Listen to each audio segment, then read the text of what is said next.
So if you could kind of give me an idea of why you are deciding to run for governor. So the idea came about after I had worked for quite a period of time with a bunch of 501c3 advocacy organizations and another group called Hair on Fire Oregon. But I guess maybe to take it slightly back further before that, I have two children. I have a son who's 1 year old, and then I have a daughter who's 4 years old.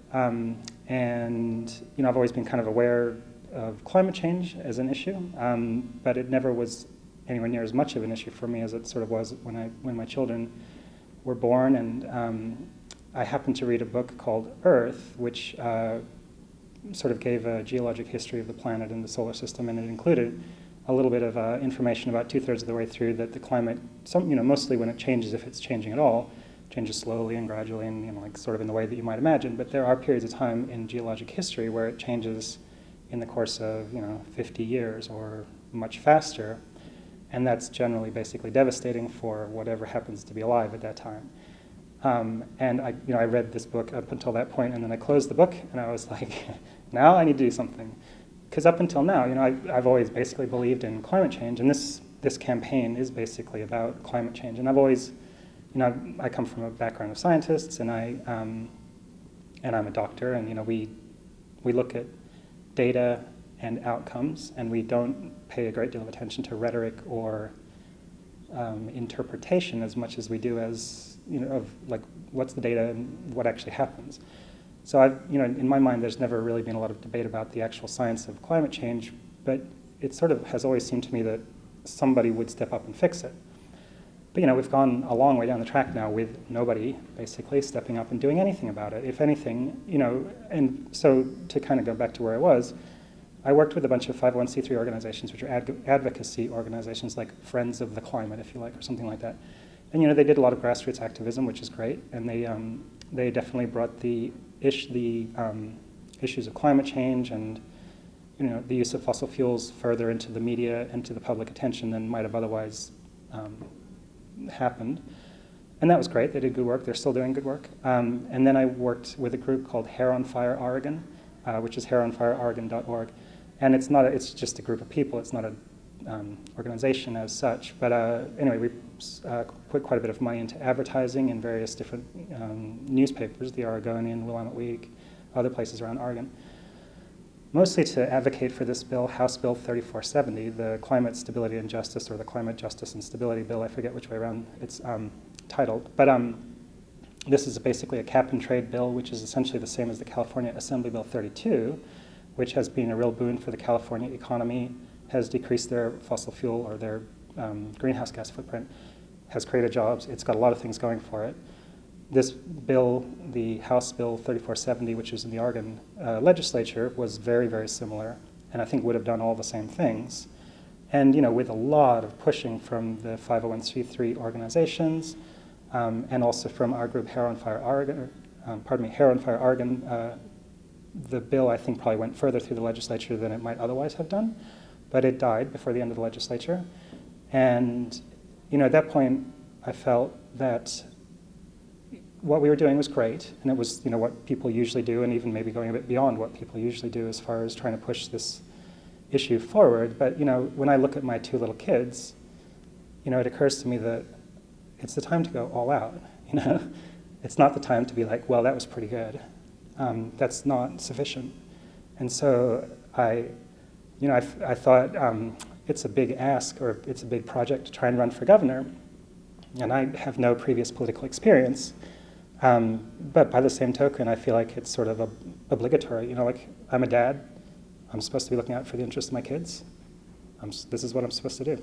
So, and I also think that Kate Brown, I think you might say that it's very improbable that I would be able to be elected governor, and I think it is somewhat improbable.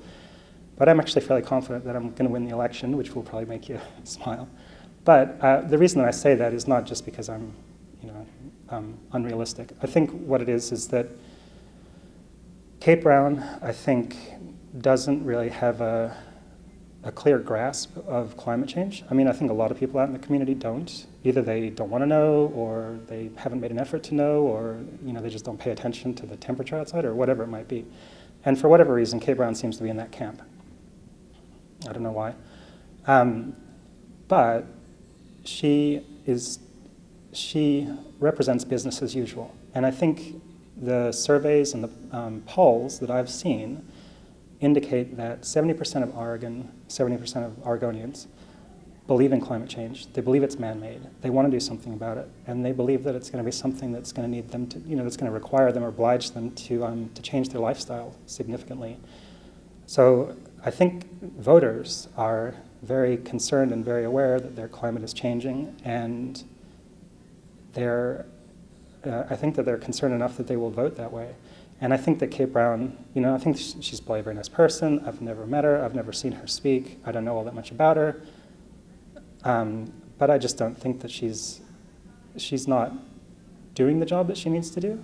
And I don't see her stepping up to the plate. So I don't think that she should be doing the job. And I mean, I think that climate change is, for me, a huge issue. And it's a big issue, I think, for 70% of Oregon voters. I know that it's not the only issue that's out there, and a lot of people are concerned about many other important issues. But I think at the moment, generally in Oregon, people think that the climate is maybe, 10% of their overall problems, or 10% of what they need to deal with in the course of their day-to-day existence. I think that it's probably more like 50%, mostly because I think the future looks pretty grim. And I think in a very short period of time, people will begin to realize that it really is most of what they need to deal with. And then I think, 5 years or 10 years from now, basically everybody will realize that it is 100% of what they need to deal with. And I think that I work in an intensive care unit. We take care of a lot of people who have infections that have gotten completely out of control and are, on the verge of killing them. And, and we take care of those patients day in and day out, and we see lots of them. And there is no doubt that the sooner you fix the problem, the more likely your patient survives. And using that basic principle, things need to be done now. Like this is not the time for waiting around to see whether somebody else steps up and does something. I mean, I'm running for office, but let me tell you, you should run for office, and everybody else should run for office. Anybody that's interested in this, anybody that's interested in the future of their children,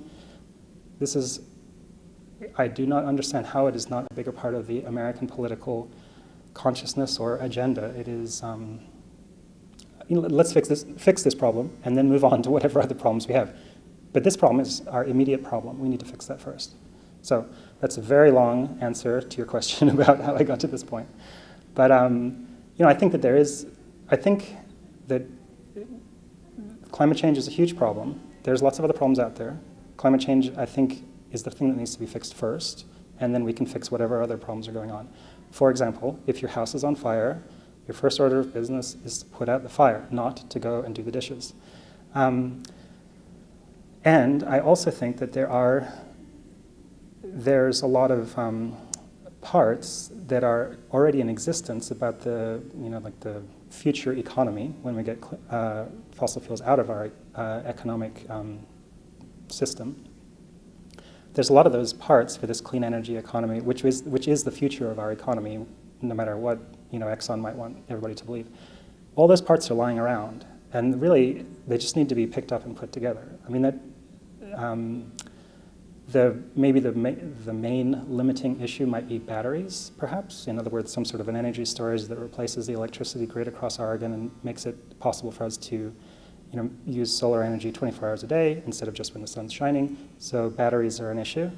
Obviously, Elon Musk and Tesla have come up with a battery which, for a lot of people, I think is probably unaffordable. For some people, fortunate people, they could buy that battery, and that takes them out of that, that relieves them of that problem. But I think that Americans, Oregonians, people in our universities have the intellectual ability, and if they were provided with an incentive, they would be able to develop a battery which would solve this problem. Everybody focuses on a battery that's little, that you can put on your wall, that'll run your whole house all night long. But your house is a big thing. It doesn't necessarily have to have a tiny little battery. It's not like a motorcycle or, or like a little electric car or something. It could be a relatively large battery that doesn't go anywhere, that is, has enough power to run your house overnight. In any case, I think that that's a problem that can be solved. I don't currently have a solution for that problem.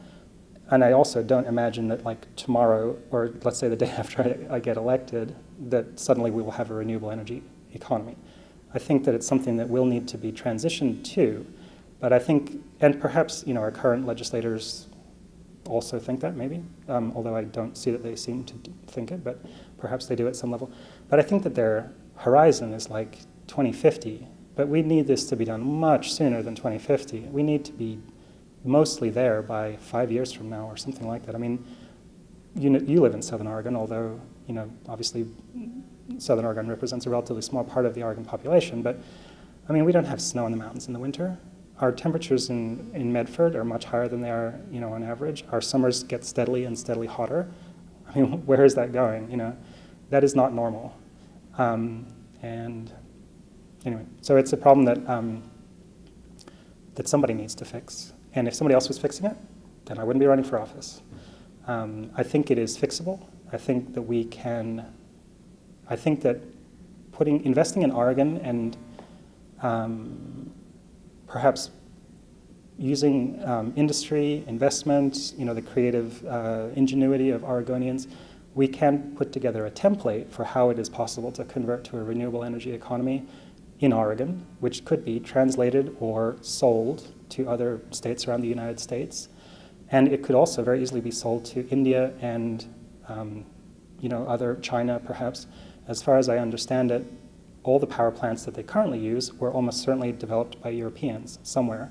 I don't know that, perhaps there's been innovations since then, but all of the power plants that they currently use are European power plants or American power plants, or at least were designed by those people from back in the Industrial Revolution. There's no reason why we couldn't design a whole bunch of new power plants, and they would be able to use those. Or, for that matter, India could design them, and if we don't get our act together, perhaps they will design them, and we'll be buying their power plants, who knows. In any case, the point is that it's a project that needs to be worked on, and it's a problem that needs to be solved. And then after that, once we fix that, then we can go back to fixing all of our other problems. So, there you go.